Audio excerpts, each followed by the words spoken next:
राहुल ओझा आपके साथ। और देखिए, शारदा सिन्हा का निधन हो गया है। बिहार की स्वर कोकिला शारदा सिन्हा अब इस दुनिया में नहीं है।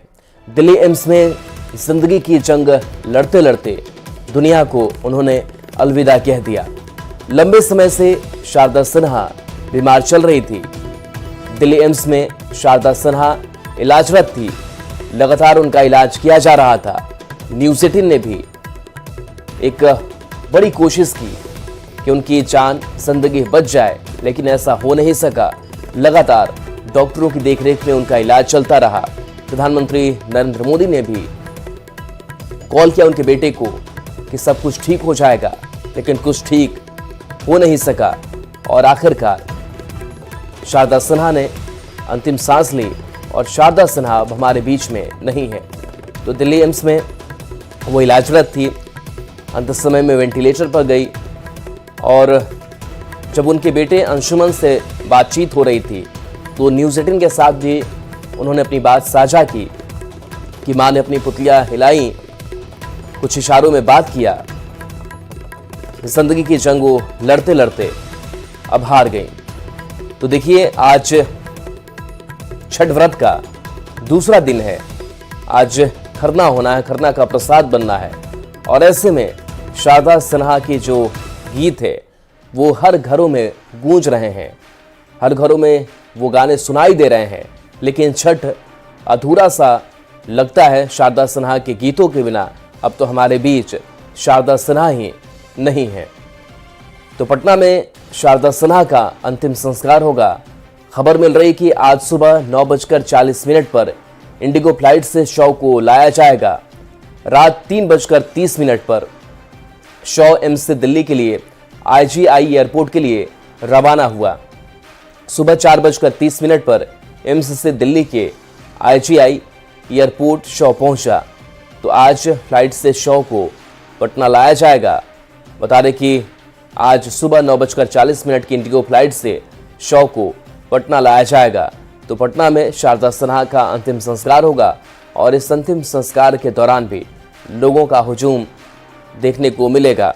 हर कोई आहत है, हर कोई मर्माहत है इस निधन के बाद, क्योंकि एक बड़ी और अपूरणीय क्षति शारदा सिन्हा के तौर पर और ख़ास करके अपनी लोक गायकी, परंपरागत गीतों से पहचानी जाने वाली, कई अवार्ड से सम्मानित हुई, सादगी से जीवन जीने वाली, और आज जो हमारे बीच नहीं है। तो भोजपुरी गीतों को भी एक अलग मुकाम दी, एक अलग पहचान दी और बताया कि भोजपुरी गानों की मिठास क्या होती है, उसकी संगीत क्या होती है, वो संस्कृति क्या होती है। लेकिन आज हमारे बीच में वो शारदा सिन्हा नहीं है। सुपौल जिले में जन्म हुआ, बेगूसराय के सिहमा गांव में उनका ससुराल, और कुछ दिन पहले ही उनके पति का निधन हुआ। और पति के निधन के बाद से भी थोड़ी सी वो मरमाहत चल रही थी। उसके बाद से अपनी बीमारियों से लगातार लंबे समय से जूझ रही थी। गायिका के साथ प्रोफेसर भी शारदा सिन्हा रही, बच्चों को तालीम दी। शारदा सिन्हा ने BEd की पढ़ाई की और म्यूजिक में PhD थी शारदा सिन्हा। तो अपने जो संगीत का सफ़र है इस तरीके से उन्होंने शुरू किया। समस्तीपुर कॉलेज में वो प्रोफेसर थी। साल 1991 में पद्मश्री अवार्ड से सम्मानित हुई। तो एक साथ कई चीज़ों को साधा शारदा सिन्हा ने और बताया कि कैसे संगीत आपको सुकून देता है। और देखिए, शादी को लेकर भी बड़ा दिलचस्प किस्सा कि वो कहती थी कि वो उन्हें जो शादी करेंगे जो उन्हें गाने के लिए रोक टोक नहीं करेगा। यानी कि वो चाहती थी कि हर वो काम कर सके जिनमें वो जुनून रखती है। और देखिए, संगीत ने एक अपनी अलग पहचान बनाई। 2000 में संगीत नाटक अकादमी अवार्ड, 2006 में राष्ट्रीय अहिल्या देवी अवार्ड, 2018 में पद्म भूषण से भी उन्हें सम्मानित किया गया।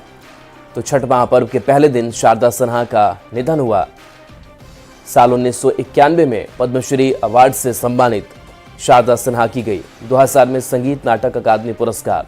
तो कई ऐसे अवार्ड पुरस्कार उनके नाम हैं और ये अवार्ड पुरस्कार उनकी शख्सियत के आगे फीके भी पड़ जाते हैं। तो ये थी शारदा सिन्हा।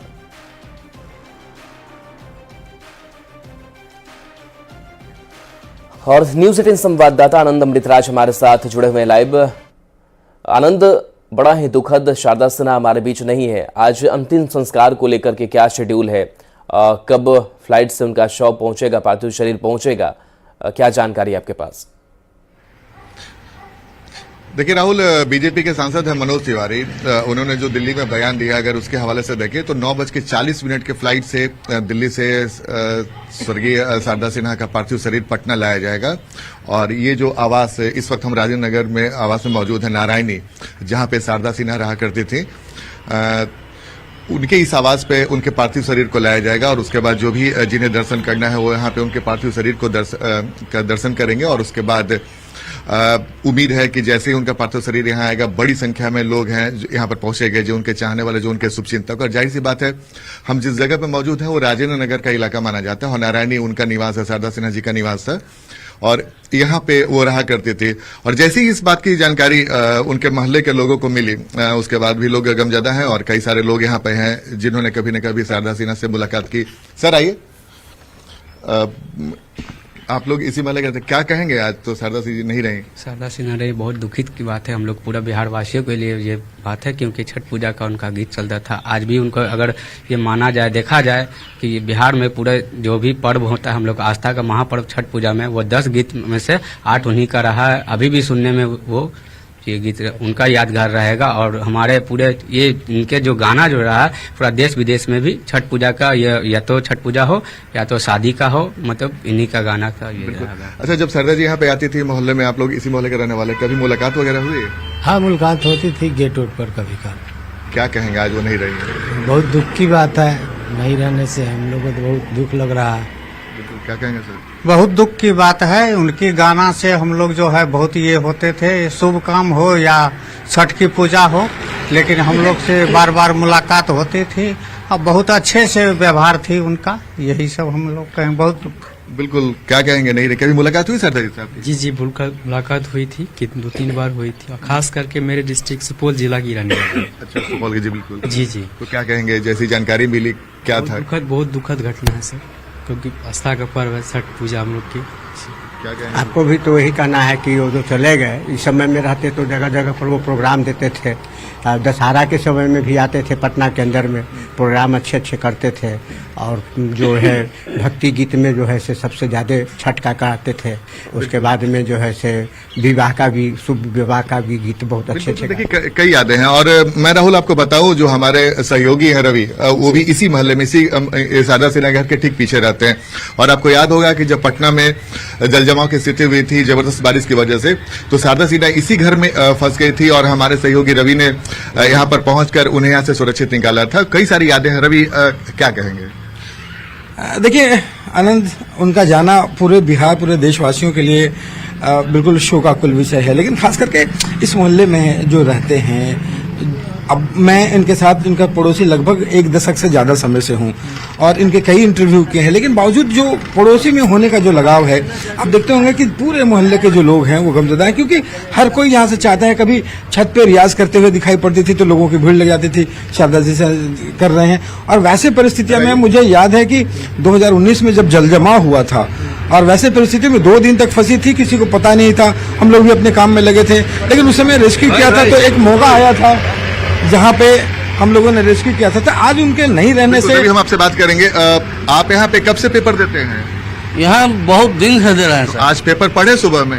हाँ, पढ़े हैं। बहुत दुख के साथ ही मनाते हैं और वो उसी छठ के दिन उन्होंने संसार छोड़ा है। अभी यहाँ पे पूरा परिवार है।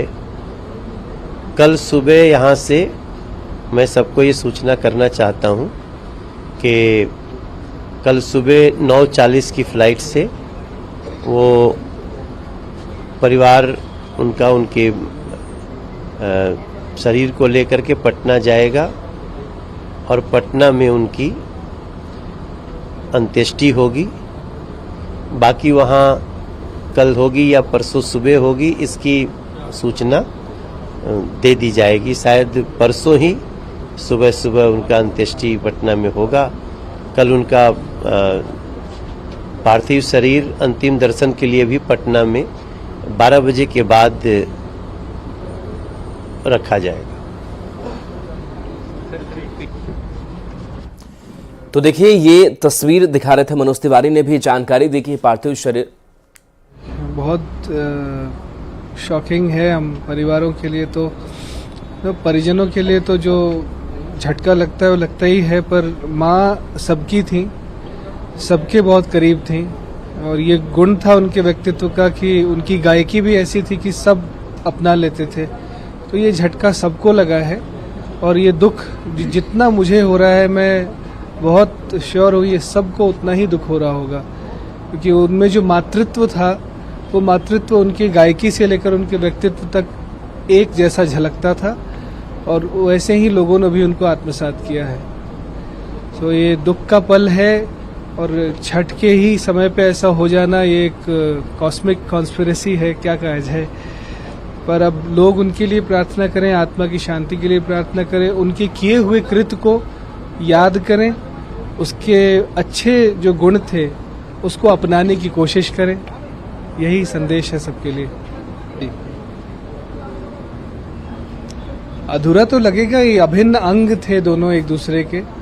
उन्होंने जब 1978 में छठ के गीत गाए थे, तब से लेकर अभी 2024 तक निरंतरता बनी रही है छठ के गीतों की। तो जाहिर है कि लोग भी उसे उसी तरह से आत्मसात कर लिए थे। तो ठीक है, सुना तो जरूर कर गई, लेकिन जाते जाते अंतिम उपहार भी 2024 में दे गई हैं। तो मुझे लगता है कि वो पूरे ब्रह्मांड में जहां भी रहेंगी, हर छठ पर वो वैसे ही वायुमंडल में मौजूद रहेंगी, अपने सब छठ व्रतियों के साथ रहेंगी।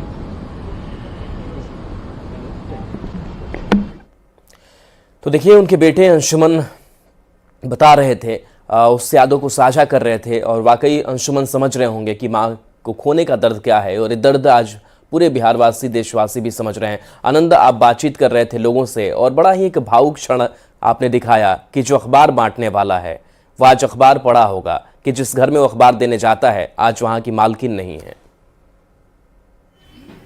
बिल्कुल बिल्कुल राहुल, और एक और शख्स हमारे साथ मौजूद है। ये क्या नाम है आपका? मेरा नाम मुन्ना हुआ, यहाँ के गार्ड हैं।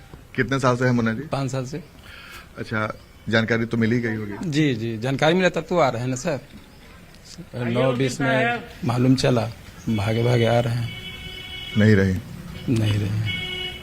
अच्छा, आपकी अंतिम बातचीत उनसे कब हुई थी? बातचीत यहाँ से मैडम गए हैं, उस समय बात विचार हुआ है, उसके बाद नहीं हुआ है। उसके बाद तो सेहत खराबी उनका हो गया। तो जाने के पहले जब आपसे बातचीत हुई, क्या कहा था मैडम ने? मैडम बोले कि यहाँ की निगरानी करना है, सही से देखभाल करना है, ये सब बता के गए। अब तो अब नहीं रही। कितनी यादें जुड़ी हुई हैं उनके साथ? कुछ ऐसा, कुछ कहानी बताएं, संस्मरण बताएं जो आपको लगता है कि एक माता जैसा व्यवहार करते? जी, वो माँ समान थे, बहुत मानते थे उनको। और जाने के समय बोले कि मुन्ना जी, आप भैया बोले कि मुन्ना जी आइए घर, जैसा जैसा खबर हम करेंगे। यही बात भैया से हुआ है, अंशुमन भैया से। बिल्कुल, देखिए उनके गार्ड हैं और जाहिर सी बात है भावुक पल है इनके लिए। और जाते समय क्या बोले उन्हें? जाते समय बोले कि यहाँ की निगरानी करना है, सही से देखभाल करना है, हम तुरंत चलावेंगे। यही बात हुई लास्ट में जाने के समय। तो कुछ जानकारी मिली कि उनका पार्थिव शरीर यहाँ कब तक पहुंचेगा? ये सर मालूम अभी नहीं है। रात न्यूज पे देखे हैं, फिर इनका ड्राइवर था आलोक जी, फोन किए से आप चलाइए जल्दी से, तो हम आ रहे हैं। आप लोग के सामने कभी रियाज वगैरह करती थी? कभी गीत? जी, हमेशा हमेशा हमेशा रियाज हमेशा करती थी। वो बेटा की तरह हमको भी मानते थे मैडम, बहुत मानते थे। क्या कर सकते हैं? तो ये स्थिति है, आप समझ सकते हैं। कुछ और भी मोहल्ले के लोग हैं। सर, आपकी पड़ोसी जो थी और सरदार जी, आप तो इस दुनिया में नहीं रही, कितनी यादें जुड़ी हुई उनसे? इनसे बहुत यादें जुड़ी हुई हैं। ऐसा ही शख्स जो हर समय अपने गायिका क्षेत्र में जो है नाम तो की हैं और बहुत सामाजिक और बहुत हर समय किसी के बारे में जो भी आते थे पूछना, और बहुत ही कार्य में वो हर समय आगे रहती थी। और किसी भी शादी ब्याह हो, कोई भी फंक्शन हो, दुख का हो या सुख हो, बहुत जुड़ी हुई थी। सबके यहाँ जाना आना, बहुत सामाजिकता के साथ अपना जीवन जो व्यतीत करती थी। और जहाँ तक रियाज का गाना के बाद तो पूरा दुनिया ही जान रहा है। एक बहुत बड़ी हस्ती जो है हम लोग को दिए हैं, बहुत दुख की बात है। तो कितनी कमी खलेगी आप लोग को, मोहल्ले वासियों को? ऐसे तो पूरे बिहार की बेटी थी, देश की बेटी थी, लेकिन कितनी एक मोहल्ले के हिसाब अगर लिहाज से आप लोग से पूछा जाए तो? ये तो बहुत दुख की बात है, बहुत खलेगी, क्योंकि ऐसा शख्स जो बहुत सामाजिकता में बहुत नाम और दुनिया में बहुत नाम था, और हम लोग को बहुत दुख है। और ये जो जगह जो चला गया ऐसा व्यक्ति सा, वो कभी फुलफिल नहीं हो पाएगा। बिल्कुल। क्या कहेंगे सर, आपका नाम क्या होगा? नवनीत नवीन। क्या कहेंगे सर? सर ये तो पूरे देश के लिए क्षति की बात है, लेकिन मोहल्ले वासियों के लिए बेचारी बहुत ज्यादा कोऑपरेटिव रहती थी। जब 1919 में बारिश के समय में सारे लोग मोहल्ला छोड़ के चले गए, फिर भी मैम यहाँ रह के हम लोग को बहुत प्रोत्साहित की। बिल्कुल, बहुत ज्यादा। बिल्कुल। देखिए, हम राहुल एक बार फिर से जो उनके गार्ड हैं उनसे बात करते हैं। अच्छा, देखिए अब तो नहीं रही, संजोग देखिए कि जिस छठ गीत के लिए वो अमर हो चुकी है, छठ पर्व के समय ही वो चली गई। गाना तो नहीं, लेकिन फिर भी आप उनका कोई गीत आपको याद है? सर गीत बहुत सारे हैं। तो एक दो लाइन भी आप उनके लिए सुना दे, ताकि उनको भी लगे कि जो मेरे गार्ड है उन्होंने गाया। नहीं गा पाएंगे सर, नहीं गा पाएंगे। एक लाइन भी गुनगुना दे। नहीं गा पाएंगे, नहीं गा पाएंगे। नहीं सर। अच्छा, अभी जो जानकारी मिली है कि लगभग 1:45 बजे के बिल्कुल आसपास उनका आनंद आपके पास आएंगे लाया जाएगा, और वो लोग बड़े ही भावुक है जो उनके आसपास रहते थे, वो देखते थे शारदा सिन्हा को रियाज करते हुए भी। और देखिए, जेडीयू के मुख्य प्रवक्ता नीरज कुमार ने शारदा सिन्हा के निधन पर शोक जताया है, तो प्रतिक्रियाएं अलग अलग आ रही है, वो भी आपको दिखाते हैं। आवाज से, और देखिए छठ के ही मौके पे उनका देहांत हुआ।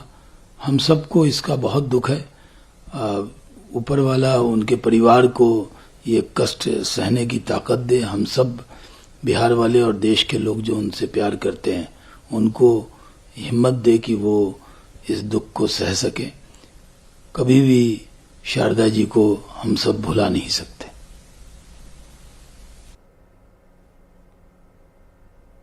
इस वक्त मौजूद है उनके राजेंद्र नगर के आवास नारायणी के बाहर, और जैसे ही इस घटना की जानकारी मिली उसके बाद मोहल्ले के लोग भी हमारे साथ मौजूद हैं। उनका क्या रिएक्शन है, बात करते हैं। सर, कल जानकारी मिली ही होगी कि जी इसी मोहल्ले में रहती थी, आप लोग इसी मोहल्ले के हैं, क्या कहेंगे इस मौके पे? बहुत दुखद बात है, चली गई। छठ पर्व में गीत उत वगैरह गाती थी तो अच्छा लगता था, एक रमणीक माहौल रहता था, लेकिन इस बार खालीपन महसूस होगा। खालीपन महसूस होगा। सर, क्या कहेंगे सर? जी, चली गई, बहुत दुख की बात है। बहुत जो कि है लोकप्रिय गायिका थी, और हम लोग को सुनने तो बहुत दुख हुआ। और छठ पर्व के लिए तो महान थे, लेकिन चली गई, इसके लिए हम कभी मुलाकात आप? और देखिए, सुप्रसिद्ध लोक गायिका शारदा सिन्हा जी के निधन से अत्यंत दुख हुआ है। उनके गाए मैथिली और भोजपुरी के लोकगीत पिछले कई दशकों से बेहद लोकप्रिय रहे हैं, ये प्रतिक्रिया सामने आई है। तो पीएम मोदी ने दुख जताया है और कहा कि शारदा सिन्हा के निधन पर दुख हुआ है। लोकगीत पिछले कई दशकों से बेहद उनके लोकप्रिय रहे हैं।